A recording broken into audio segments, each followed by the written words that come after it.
Hello BookTube, welcome to LizziefayeLovesBooks. I'm Elizabeth, and yes, it's March Mystery Madness, but I'm going to attempt to do something that I think I've done before. I'm going to simultaneously do two readathons at the same time.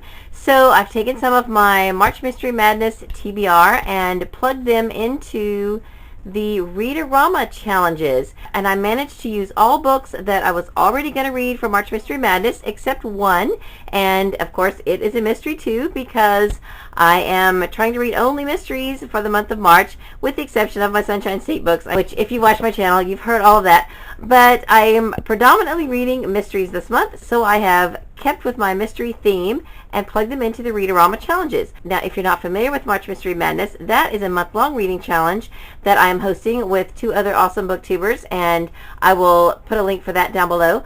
But right now, I'm going to tell you about what I'm reading for Readorama, and I will put links for the Readorama hosts down below as well. So the first challenge is to read a book with Rama in the title. Now, I have to admit, it sounds kind of silly, but I think I've not done a Readorama before, because I thought you had to find a book that actually had R-A-M-A in that order, and I guess I thought there must be some of those books floating around out there, but I didn't have any, and I finally just realized, and clued in, this year, that you just have to find those letters in the title. I know, silly me. I shouldn't confess that.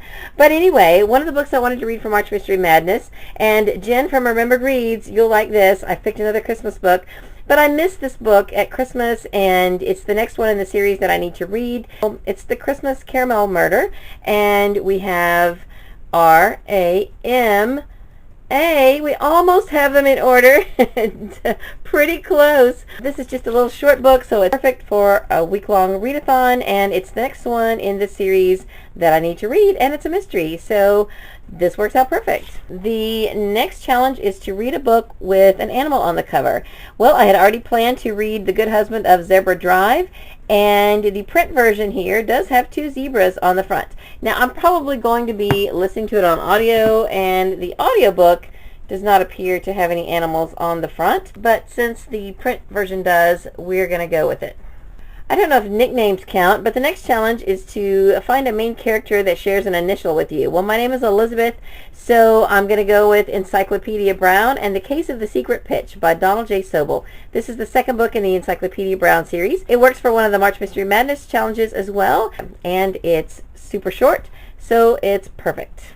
The next one I don't have, so I'm going to read a book from this series, and I'm going to be borrowing it through Hoopla on my phone, and it's the St. Patrick's Day Murder by Leslie Meyer. Now, I've said a million times that I don't like to read things out of order, and the St. Patrick's Day Murder is book 14 in the series, but because I've read the first book in the series, which is Mistletoe Murder, I feel like I've got a basis for who the main characters are, and I'm familiar with the setting, so I'm going to go ahead and let myself read this one out of order, because the next challenge is to read a book with Irish elements. So, of course, St. Patrick's Day Murder is a perfect book for that challenge.